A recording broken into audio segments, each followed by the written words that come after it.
মাবুদ হযরত মূসা ও ইউসার পরে লোকদের জন্য কিছু শাসনকর্তা নিযুক্ত করলেন, কিন্তু শাসনকর্তাদের সময় শেষ হয়ে আসছিল, কারণ দুর্নীতি আর অন্যায় সমাজের সমস্ত স্তর ছেয়ে গিয়েছিল। লোকেরা সবাই অশান্ত হয়ে উঠেছিল, কারণ তাদের পাপ তাদেরকে মাবুদ অর্থাৎ তাদের যোগানদাতার কাছ থেকে বিচ্ছিন্ন করে ফেলেছিল।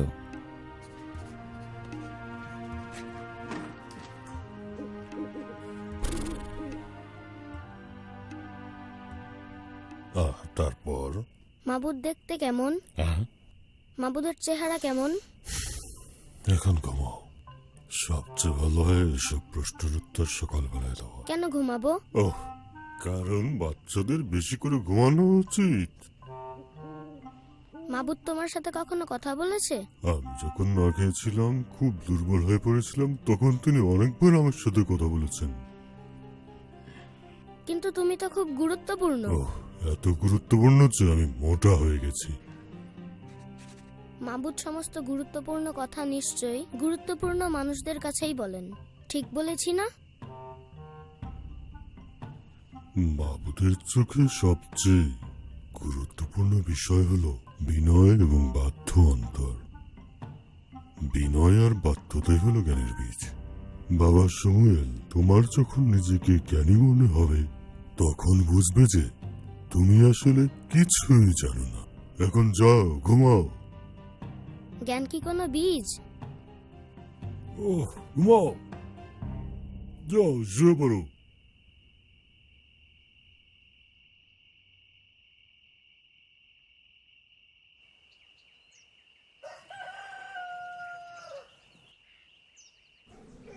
আল্লাহ এই কথা বলতে বলেছেন, তুমি আমার পশু কোরবানি এবং অন্যান্য কোরবানিগুলো অসম্মান করেছ। তুমি তোমার ছেলেদেরকে আমার এবং আমার শরীয়তের চাইতে বড় করে দেখেছ, তাই তোমার 2 ছেলে একই দিনে মারা যাবে এবং তুমিও সেই একই দিনে মারা যাবে। আমি আমার জন্য একজন বিশ্বস্ত ইমাম দাঁড় করাবো, যে আমার মন বুঝে আমার ইচ্ছা মতো কাজ করবে। আমি তার বংশকে স্থায়ী করব এবং সে সব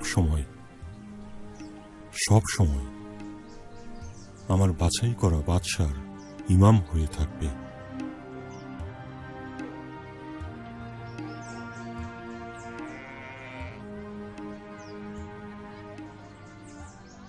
কে সেই বিশ্বস্ত ইমাম এলি? হয়তো সে তোমার মতোই কেউ। তুমি কি বিশ্বস্ত ইমাম ছিলে না? আমার 2 ছেলে মন্দতার দ্বারা মাবুদের রহমতকে অবহেলা করেছে। একটা কথা জেনে রেখো, মাবুদের রহমতকে অবহেলা করতে হয় না, কখনো না।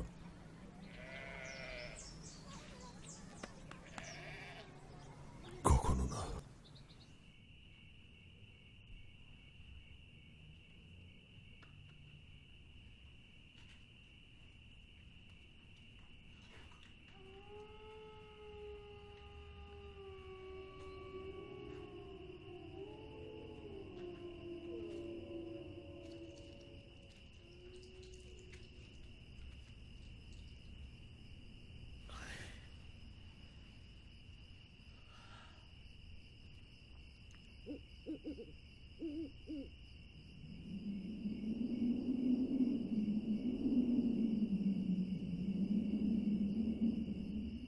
সমুয়েল, সমুয়েল,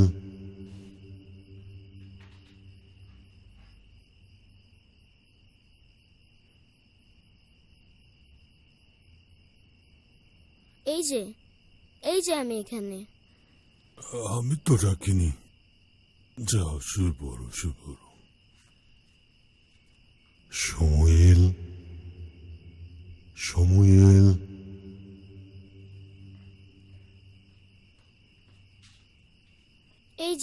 এই যে আমি এখানে। কই, আমি তো ডাকিনি। তুমি যাও, ওখানে ঘুমিয়ে পড়ো।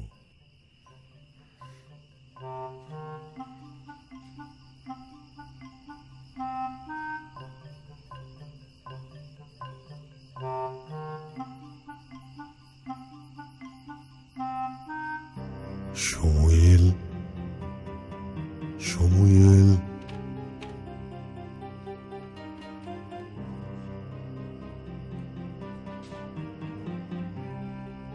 ওই যে আমি এখানে। তুমি কি আমাকে ডেকেছো?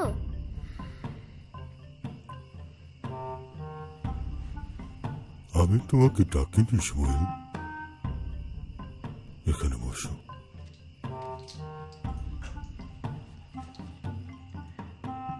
আমি ডাকিনি।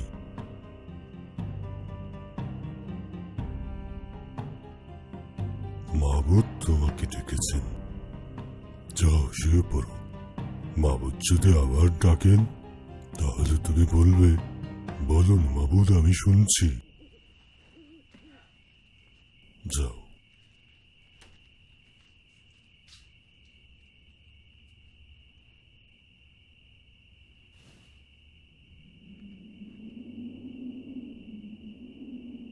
সমুয়েল, বলুন মাবুদ, আমি আপনার কথা শুনছি।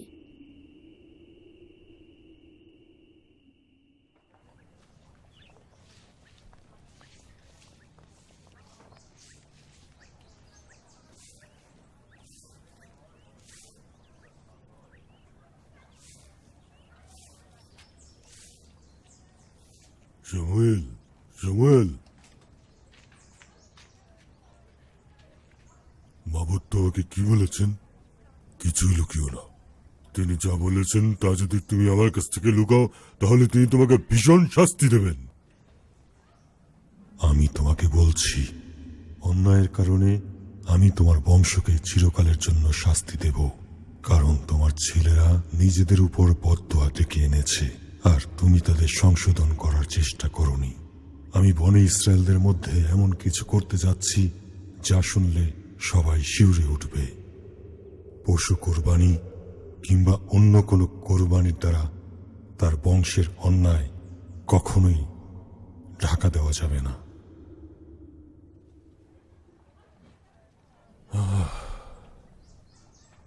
তিনি মাবুদ, তার যা ইচ্ছা তিনি তাই করেন। সমুয়েল, মাবুদ এখন তোমার সাথে। তুমি এখন তার নবী। তুমি তার নবী।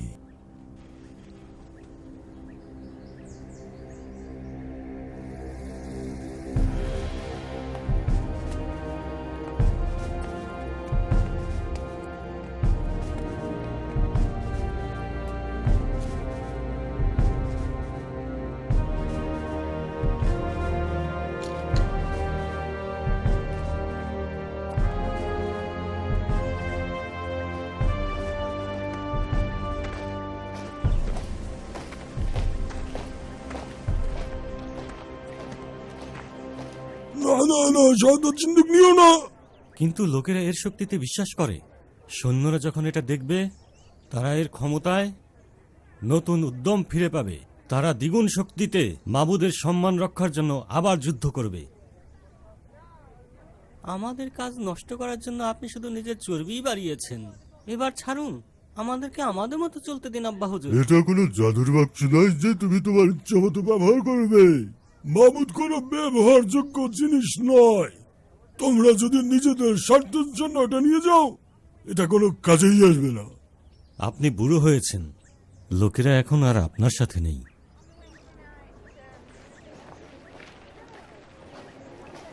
না, তোমরা শাহাদাত সিন্দুক নিয়ে যেও না।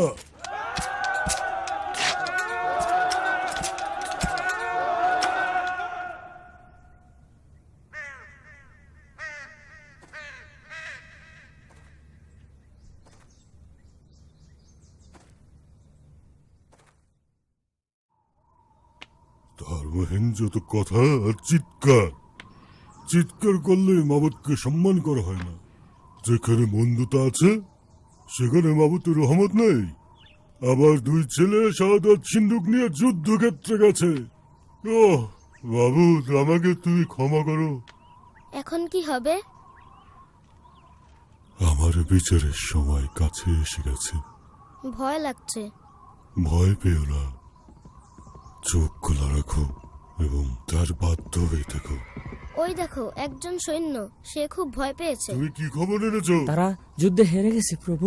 ফিলিস্তিনিরা আপনার দুই ছেলেকে মেরে ফেলেছে। বনি ইসরায়েলদের জন্য এটি একটি খারাপ দিন। শাহাদাত সিন্ধুকের কি হয়েছে? সেটা এখন কোথায়? আমি ঠিক জানি না। চারদিকে যুদ্ধের খুব বেশি শব্দ হচ্ছিল। মানুষ আর পশুর রক্তের গন্ধে বাতাস ভারী হয়ে আসছিল। শত্রুদের চোখে মুখে শুধুই ঘৃণা ছিল। যুদ্ধ শেষে ফিলিস্তিনিদেরকে আমি দেখলাম তারা তারা শাহাদাত সিন্ধুক দখল করে নিল। আমরা সবকিছু হারিয়েছি। আফেক সমভূমিতে 30,000 লোক মারা গেছে। আমাদের লোকেরা ভয়ে তাঁবুর পিছনে গিয়ে লুকিয়েছিল।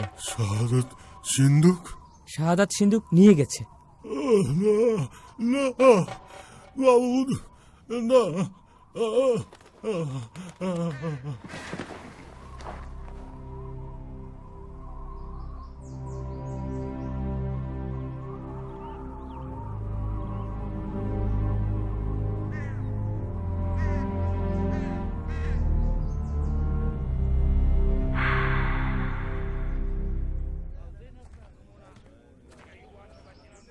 শমূয়েল সারা জীবন ধরে বনি ইসরায়েলদের বিচারকের ভূমিকায় ছিলেন।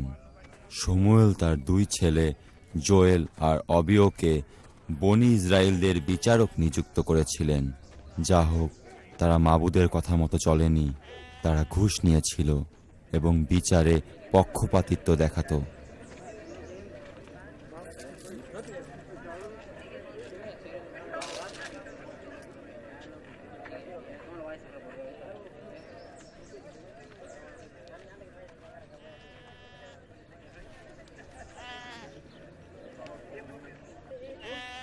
জোনাদাব, আমি বহুদিন বেঁচেছি। বিশ্বস্ত এবং সত্যবাদী মানুষ সেই হতে পারে যে ক্ষমতার অপব্যবহার করে না এবং কখনো দুর্নীতিগ্রস্ত হয় না।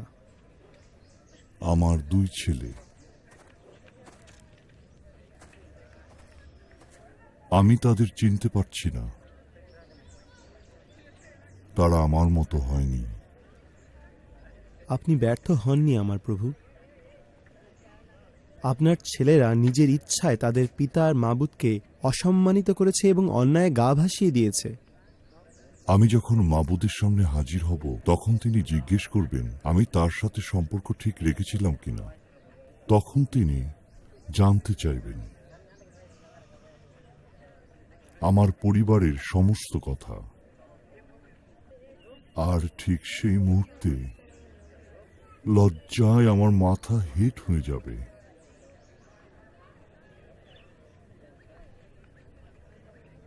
এখন নেতাদের সাথে সভায় বসতে হবে।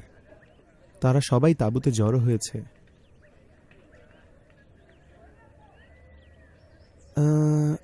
এ বিষয়ে অনেক কথা হচ্ছে। লোকেরা ন্যায় বিচার চায়। এটা কি ব্যবসা নাকি? ন্যায় বিচার?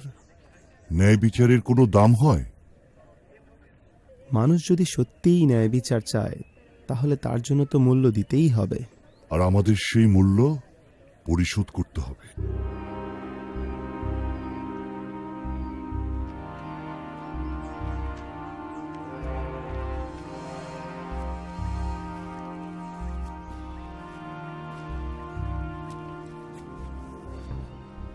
ঠিকই বলেছ জোনাদব। হ্যাঁ, এটা ঠিক না। বনি ইসরায়েলের সর্বোচ্চ বিচারককে অবশ্যই যথাযথ সম্মান নিয়ে তার কাজে ঢুকতে হবে। আমি প্রভুর সেবক হিসেবেই সেখানে ঢুকব। তুমি জানো জোনাদব, এর চাইতে নম্র এবং বিনীত আর কোনো পদ নেই। তাদের চোখে আপনি তো একজন বাদশাহ। বাদশাহ?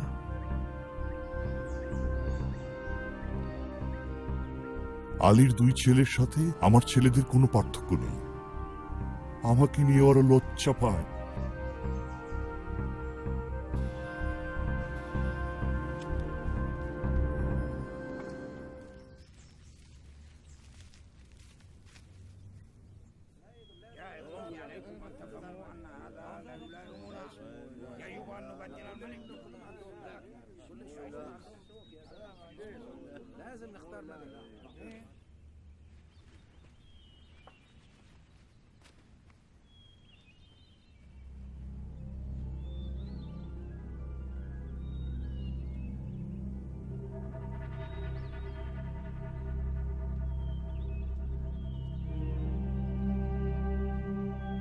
প্রভু, আমরা আপনার সেবক এবং মানুষের সেবক হিসেবে হাজির হয়েছি। ঠিক আছে, আর কি বলার আছে? মানুষ আসলে কি চায় সেটা দেখাই আমাদের প্রধান দায়িত্ব।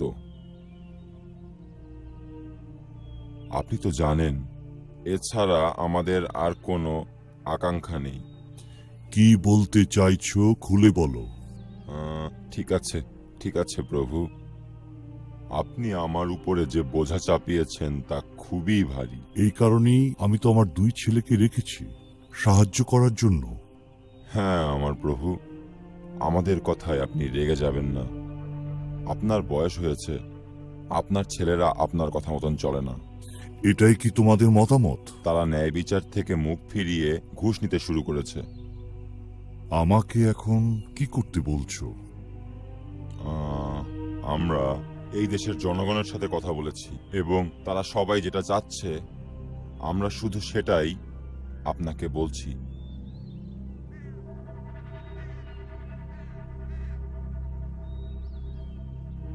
আমাদেরকে একজন বাদশাহ দিন যে আমাদের সবাইকে শাসন করবে।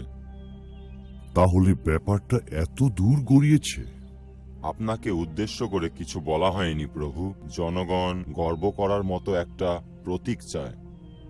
আসলে তারা একজন বাদশাহ চায়, যে বাদশাহ তাদেরকে বিপদ থেকে রক্ষা করতে পারবে। আমাকে একটু সময় দাও, একটু ভাবতে দাও। আপনার যেমন ইচ্ছা প্রভু।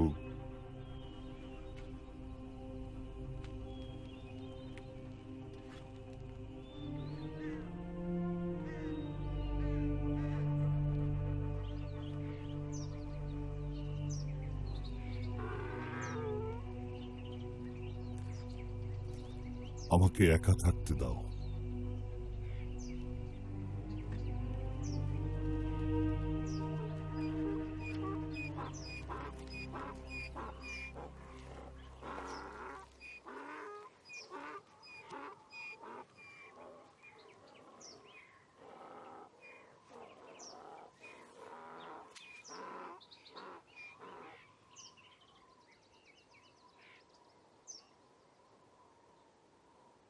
হে আমার মাবুদ, ইব্রাহিম, ইসাক আর ইয়াকুবের সেই মাবুদ, কথা বলো, পথ দেখাও, জ্ঞান দাও হে মাবুদ।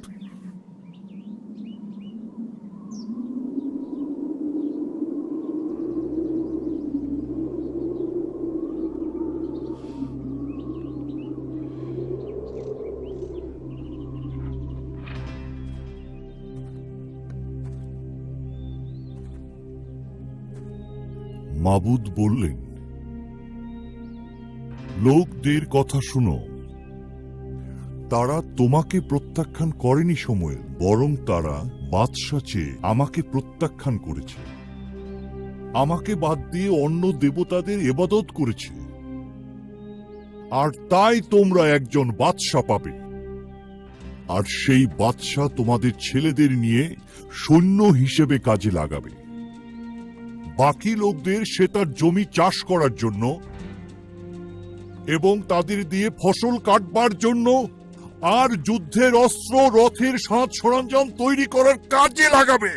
সেই দিন তোমরা তোমাদের চেয়ে নেওয়া বাদশার দরুন খাদবে, কিন্তু তখন মাবুদ তোমাদের ডাকে আর সাড়া দেবেন না, আর সাড়া দেবেন না, আর সাড়া দেবেন না, আর সাড়া দেবেন না, আর সাড়া দেবেন না।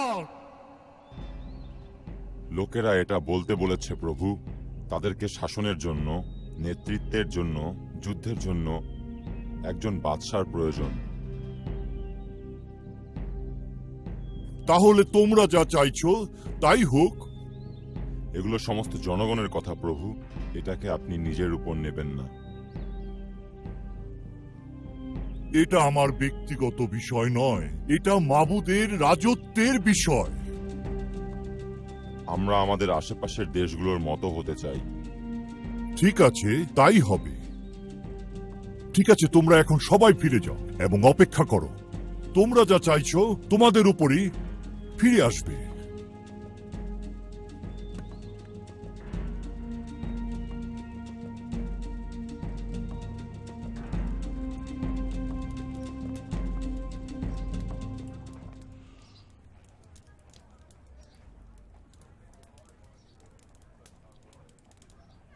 জোনাদাব,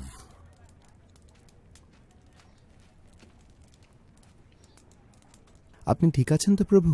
হ্যাঁ জোনাদব, কাল আমার কিছু অতিথি আসবেন, তুমি প্রস্তুত থেকো। হ্যাঁ প্রভু।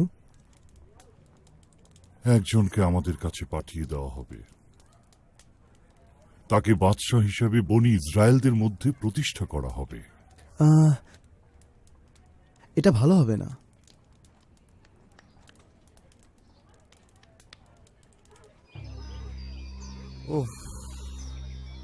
আমাদের গাধাটা আর পাওয়া যাবে না। আমার বিশ্বাস আমাদের গাধা ছাড়া এদেশের সব গাধাই আমরা দেখে ফেলেছি। ওহ, খুব খিদে পেয়েছে। আসো। সালাম আলাইকুম। ওয়ালাইকুম আসসালাম। এটার দাম কত? 5। 5। দাও, আমাকে দাও, আমি এটা নেব। এই যে, না এটা না, এইটা। আমি এটা নিলাম। শুক্রিয়া, শুক্রিয়া। নাও। শুক্রিয়া, শুক্রিয়া, শুক্রিয়া। ওই দেখো ফল। ফলের দোকান। সালাম আলাইকুম। ওয়ালাইকুম। দাম কত? এটা 5। 5। এই নাও ভাই।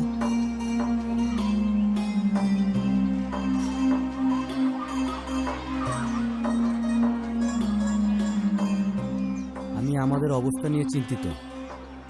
যা হোক, একজন নবী আছে যিনি আমাদেরকে গাধার সন্ধান বলে দিতে পারবেন। চলো তার কাছে যাই। হ্যাঁ চলুন। তার নাম কি? সমুয়েল। সমুয়েল? হ্যাঁ। এই যে, সমুয়েলের বাড়িটা কোথায়? সামুয়েল, সামুয়েল ওখানে? ওখানে। ঠিক আছে, ঠিক আছে। শুক্রিয়া, অনেক ঠিক আছে, শুক্রিয়া। কি শুক্রিয়া। জানি কোথায়। ওই মেয়েরা তো বললো এদিকে। সালাম আলাইকুম। ওয়ালাইকুম। সমুয়েলের বাড়িটা ওইদিকে। ওইদিকে? সবাই বলছে ওইদিকেই, কিন্তু কেউ জানে না।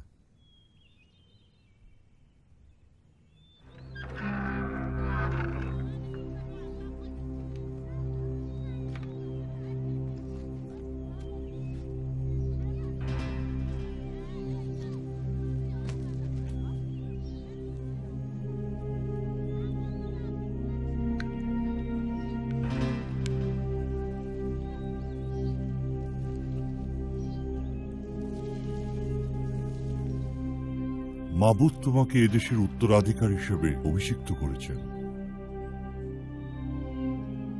কি বললেন? আমার এখন কি করতে হবে?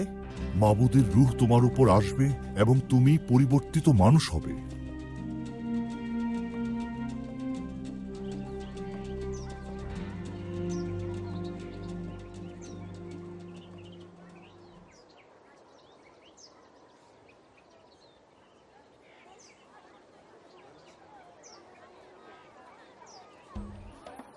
সত্যি আমার পেট ভরে গেছে। তালুত, তোমার অবস্থা দেখো। আমি জানি না এখানে কি হয়েছে। যাই হোক, আমার মনে হয় আমাকে একটা বিশেষ রহমত দেওয়া হয়েছে। হ্যাঁ, তোমাকে কেমন যেন অন্যরকম লাগছে। হ্যাঁ, আমার কেমন যেন অন্যরকম লাগছে। ভিতরটা কেমন যেন বদলে গেছে। মনে হচ্ছে আমার ভেতরটা পরিপূর্ণ আর ক্ষমতায় পূর্ণ হয়ে গেছে। তাকিয়ে দেখো, কি সুন্দর একটা দুনিয়ায় আমরা বাস করি। যার পাশে মাবুদ আছে, সে সবকিছুই বুঝতে পারে। মাবুদের কাছের একজন মানুষ সত্যিই অনেক কিছু বুঝতে পারে। তুমি বিড়বিড় করে কি বলছো? না না না, কিছু না, কিছু না।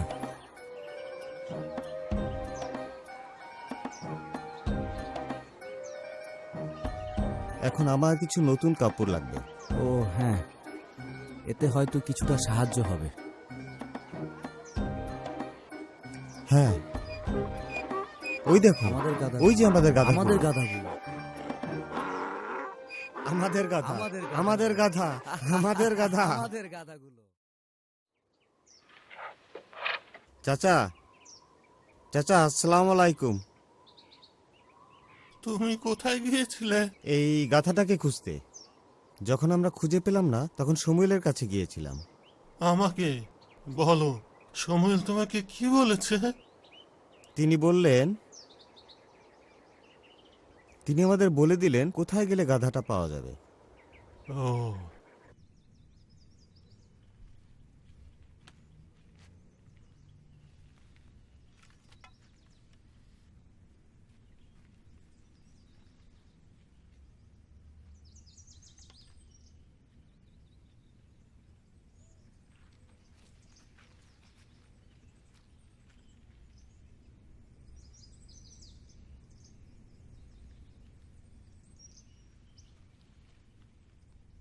বিন ইয়ামিনের গোষ্ঠী থেকে সে আসবে।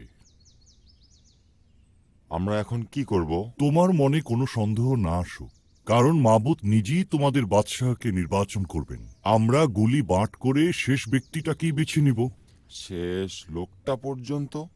আজকে সেই লোকটাকে আমরা দেখবো মাবুদ থেকে অভিষিক্ত করেছেন। আজ? এক্ষুনি নয় কেন? তর্ক করে তো কোনো লাভ নেই। আমাদের হাতে কোনো সময় নেই। মাবুদ তোমাদের একটা বাদশা দেবেন।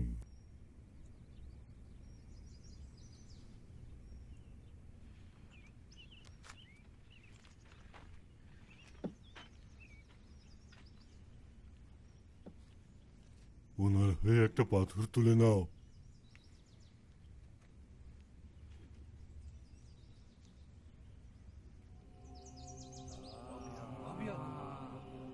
এটা সাদা। আর তাতে কিসের ছেলে তালুতের নাম উঠল। কিসের ছেলে তালুত এখন থেকে বনি ইসরায়েলদের বাদশা। আমার ছেলে বাদশাহ? সে কোথায়? এখানেই তো ছিল। তালুতের খোঁজ করো, সে আমাদের সবার চাইতে লম্বা হবে, তার কাঁধ আমাদের মাথার সমান। সে কোথাও লুকিয়ে থাকতে পারবে না। আমিও বলছি যে সে লুকিয়ে থাকতে পারবে না, চলো তাকে খুঁজে আনি। মাবুদ আমাকে বললেন যে সে ওই বস্তাগুলোর আড়ালে লুকিয়ে আছে। বস্তার কাছে? ওখানে সে কি করছে? চলো এখানে নিয়ে আসি।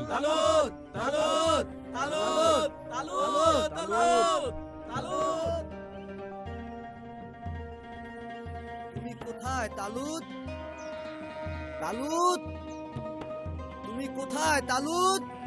তালুত, ওই যে ওইখানে। বাদশা দীর্ঘজীবী হোক, বাদশা দীর্ঘজীবী হোক, বাদশা দীর্ঘজীবী হোক, বাদশা দীর্ঘজীবী হোক, বাদশা দীর্ঘজীবী হোক, বাদশা দীর্ঘজীবী হোক, বাদশা দীর্ঘজীবী হোক, বাদশা দীর্ঘজীবী হোক, বাদশা দীর্ঘজীবী হোক, বাদশা দীর্ঘজীবী হোক, বাদশা দীর্ঘজীবী হোক, বাদশা দীর্ঘজীবী হোক, বাদশা দীর্ঘজীবী হোক।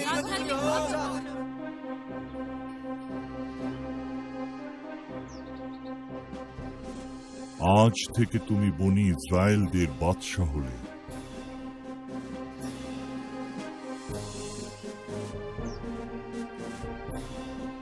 তোমরা দেখলে কাকে মাবুদ বাদশা হিসেবে বেছে নিয়েছেন। অবশ্যই তার মতো আর কেউ সমস্ত বনি ইসরায়েলদের মধ্যে আর নেই।